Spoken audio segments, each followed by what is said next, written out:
I'm going to be reading from a little portion from this. Fundamental Laws, 68th Convocation of the Rose Cross Order. Introduction to the Great Seal. You can look this up at Amazon and read this for yourself. Bill Cooper did a show on his Mystery Babylon series reading from this book. This is how I actually found out about this order, so not everything Bill Cooper did was misinformation. He had a lot of truth. So for that, I thank the man. But anyways, Introduction to the Great Seal. It is rather a strange and an unknown thing for one to write an introduction to a single chapter appearing in a book, but the conditions are so unusual as to warrant it. More than a year ago, Grace K. Morey, the author of the article, quote, "The Great Seal of the United States and Its Mystic Significance," unquote, prepared a sketch for a short primer of the Illuminati teachings. And in this sketch, as will be shown by the drawings, it was brought out that man is not only a threefold being, but that he is actually a fourfold being as well. In short, that when he has succeeded in reaching soul illumination, he is the completed pyramid or true triangle. If the student will give serious study to the article on the seal of the United States, he will find that on the reverse side of the seal, which is as yet uncut, there is to be found the pyramid, but with the capstone as yet not placed. And thus he will see that the philosophy of the Illuminati is the absolute and undeniable philosophy upon which these United States are founded, as is clearly indicated by our fourfold philosophy, by the drawings representing our philosophy, and by the drawings of the reverse side of the United States seal. And thus it would appear that the unseen hierarchies which shape the foundation of the great republic, which must, someday rule the world, are the same hierarchies which gave us the soul science philosophy as taught by the Illuminati. And now let us look into the future, not far, but just beyond the line. We find that scholars condemn the design of the reverse side of the United States seal, that it has never been cut, but has remained hidden as though it were something to be ashamed of. However, though this appears the truth, it is not the truth. The reason why it has never been cut is because the time is not yet, as the capstone has not yet been set. And what is this capstone? My reader, prepare for a shock. When Atlantis ruled the word, it says word, I think that he meant world there. That which is now America was connected with Egypt by what is now Mexico. And in Mexico, in the territory of Yucatan, there is a pyramid in which the fire philosophers worship God as divine fire and life, in like manner as did the initiates of Egypt, for the two were then one. America is not complete, will not be complete, cannot be complete until Mexico is again part of America as she was in the long ago. And when Mexico is once again a part of the United States, then will the capstone have been set on the pyramid, and the reverse side of the United States seal will be cut. Thus you will see that the soul science primer with its drawings is but the beginning of the article concerning the seal of the United States, while the article on body, mind, spirit, and soul is the final thereof. May it not be long until the holy pyramid shall be completed, and may it be completed without the shedding of blood. Lovingly given, R. Swinburne Clymer, Beverly Hall, Quakertown, Pennsylvania, July 6, 1916. So who are these unseen hierarchies which shape the foundation of the great republic which must someday rule the world? And he says were the same hierarchies which gave us the soul science philosophy as taught by the Illuminati. Well, this book right here, another one by Swinburne Clymer, I think we might get a clue. Further elaborates on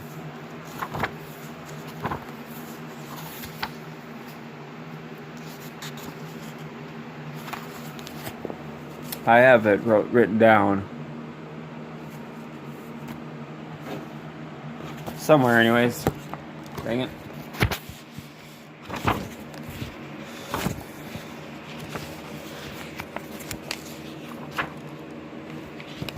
There we go.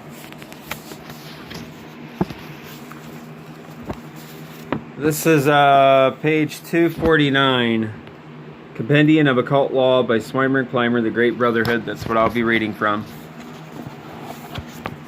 The transcendent powers possessed by the Magus are never imparted to those who prove unworthy.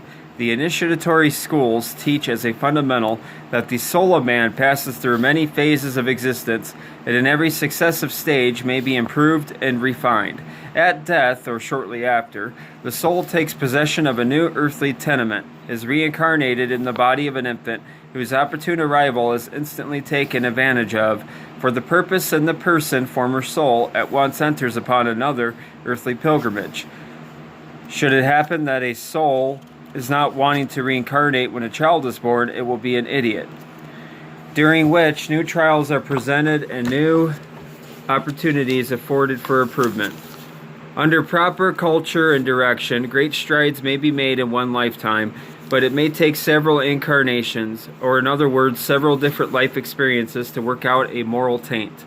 Sometimes, in consequence of very strong hereditary taint, transmitted through a line of ancestors noted for their selfishness and the undue ascendancy of evil passions in their nature, the soul struggles long in the depths of error and moral degradation before there is aroused a tendency toward the right direction and then a gradual improvement.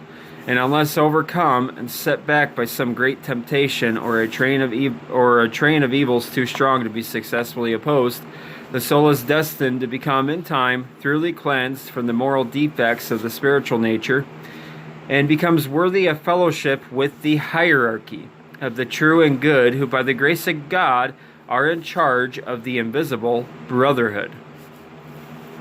Thus the brotherhood of Magus are as guardians of such souls who seek to free themselves from the taint of selfishness, which is weakness, instruct them in the nature of the spiritual life, and ultimately initiate them into the visible brotherhood. This fraternity is always governed by a high and secret council composed of initiates who act under the inspiration of the unseen powers or hierarchies, which control not only the affairs of the society collectively, but also the studies, acts, and movements of the individual members. So there you go. There's a visible brotherhood and an invisible brotherhood.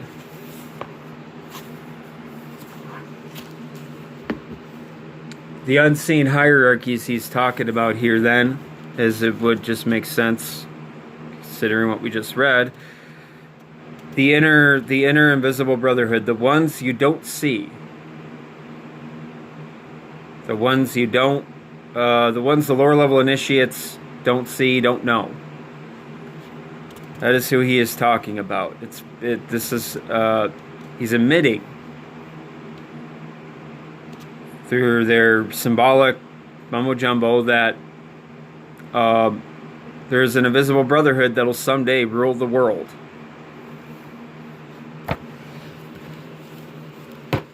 So there you go. And I just wanted to add something else to this. I caught this the page before this book again. He's talking about the will, the indomitable will. I just thought his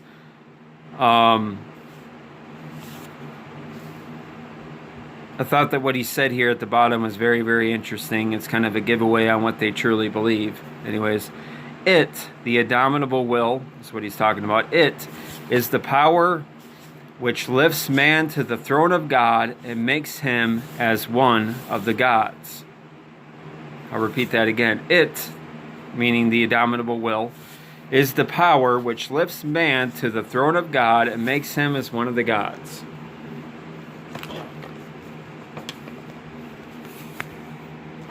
That made me think of Isaiah 14.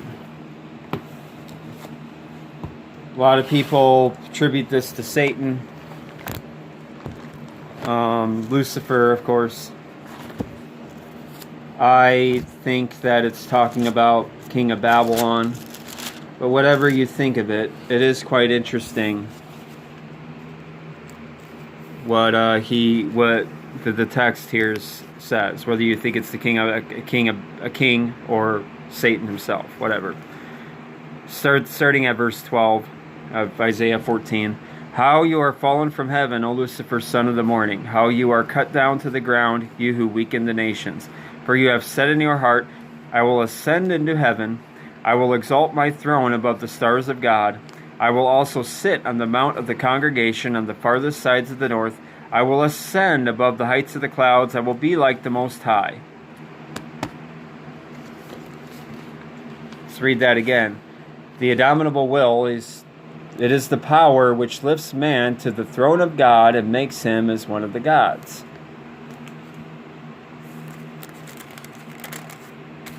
That is what they teach, that man is God. Of course, whether you believe this is talking about a human king or Satan, I think the point of the text is, because if you read the very next verse, as from what I just read, it says, after it says, I will be like the Most High, Lucifer the king, yet you shall be brought down to Sheol, to the lowest depths of the pit. So that was a part of his sin, was that he wanted to be like God. He wanted to be God, like the Most High. So we know this isn't, even though they use the Bible, it's not biblical teaching. Biblical teaching is that there's only one Most High, and those who attempt to climb up to the throne of God and become as one of the gods, or become like the Most High, shall be brought down. Just wanted to show that interesting little thing there. I think it's a giveaway that, again, this secret society, the beliefs as far as the unseen hierarchies go, or the invisible brotherhood, is, again, luciferian. Any religion that teaches that man can become God, or the promise of Genesis 3 is meant to be fulfilled, man should become as gods, knowing good and evil, is teaching Luciferianism. And according to the Bible, it is anti-biblical. It is, yeah. So anyways, take it easy.